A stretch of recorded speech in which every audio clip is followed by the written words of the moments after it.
Oke, jadi pada kesempatan kali ini kita dari kelompok GATE akan membahas tentang PJBL kita. Pertama-tama, izinkan saya memperkenalkan diri saya. Halo, nama saya Wawasan Alka Pembalian dengan NIM belakang 169 dan teman-teman saya. Halo, nama gue Fahri Muaimin dengan di belakang 143. Nama gue Dava, NIM gue 172. Oke, jadi pada hari ini kita akan membahas tentang PJBL.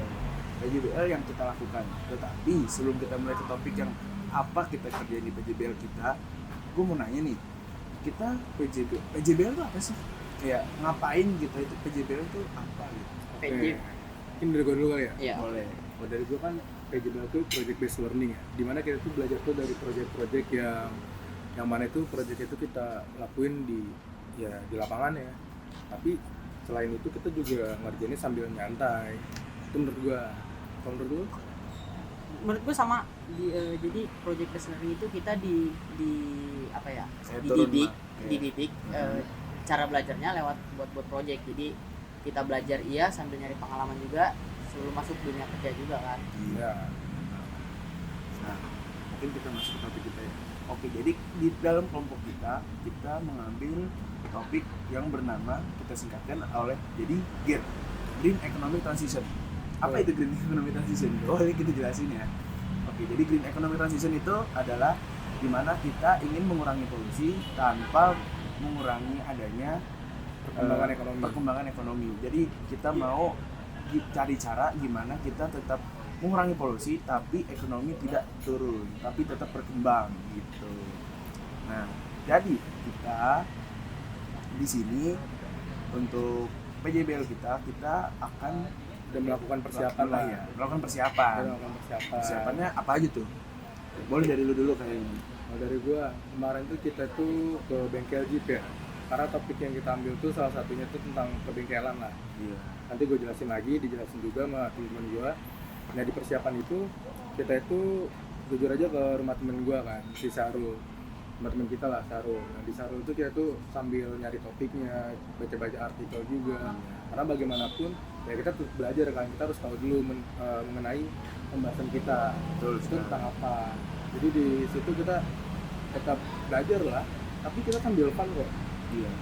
Kayak ngapain aja sih kita pas di rumah Sarul gitu? Kita ngapain? Kita banyak awalnya kita datang ya kan. Iya. Karena jauh kita istirahat dulu Istirahat. biasa. Iya. Ngaso minum-minum, Iya. ngobrol ya kan. Iya sih, bener. Habis itu nggak lama ya kita banyak makan-makan dulu. Makan dulu. Masak Laper ya kan. dong. Iya dong. Apa?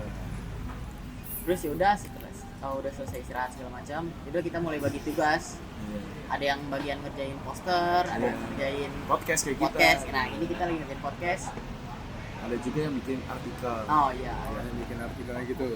Nah, Tapi ke arah ini sih, jadi apa ya? semakin tugas aja sih. Ya pokoknya kita di PJBL ini kita tahu kalau project based learning itu susah, tapi kita tetap mau belajarnya tetap have fun gitu. Jadi kita tetap nggak dibawa Tekanan gitu ya. tekanan gitu. dosen. Aduh kok kayaknya harus kita gini.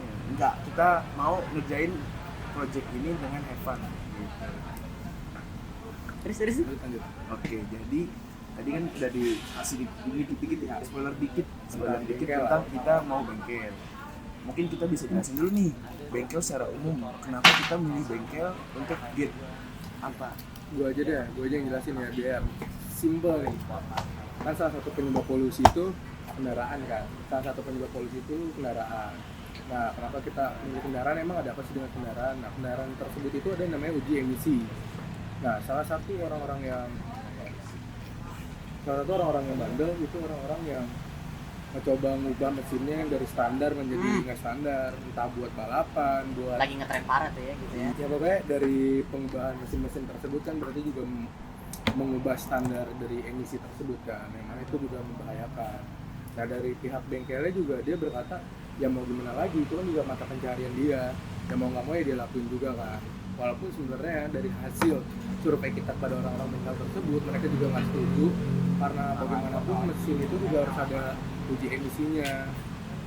Tapi ya lagi-lagi itu mata pencarian mereka di situ. Nah, sebelum hasil nih, apa aja sih kita gimana ya metode penelitian kita itu gimana?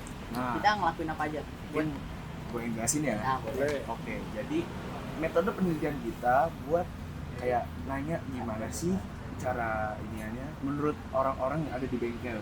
Kita buat kuesioner tentang pertanyaan kayak misalnya menurut Bapak apakah di bengkel ini kayak gimana ya? Kayak di bengkel ini tuh menghasilkan polusi nggak sih sebenarnya dan mengganggu nggak sih ke masyarakat? Masyarakat sekitar. Selain dari kuesioner, ini kita juga kayak yang tadi kita bahas di persiapan kita juga nyiapin artikel. Jadi kita tuh nggak asal nanya dari orang awam, tapi kita emang udah punya landasan ilmu atau standarisasi dari artikel-artikel yang mana itu udah terverifikasi. Bener banget. Terus cara yang terakhir yang gue lakuin ya, Iya. kita wawancara pemilik bengkel. Iya. Jadi dari situ kita bisa nanya gimana sih cara dia biar meminimalisir polusi yang dihasilin dari bengkel dia. Ya. Mungkin dari hasil PJBL kita ya, kita udah ngedapetin gimana sih atau apa sih tanggapan dari pemilik bengkel tersebut, dan juga dia juga menjelaskan gimana limbah-limbah pembuangannya, karena kan balik lagi nggak hanya kendaraannya aja, tapi dari instasinya tersebut juga menghasilkan limbah lainnya yang dapat mengganggu polusi.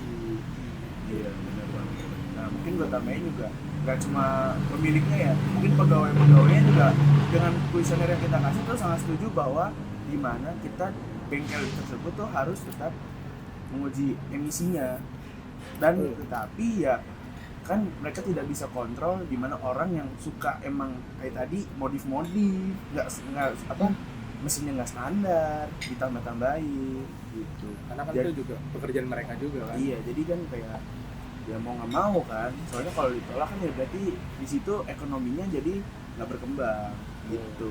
Jadi intinya si pemilik itu dia punya standar sendiri berarti ya buat ngawurin. Dan kebetulan bengkel yang kita survei juga standar, termasuk standar sih.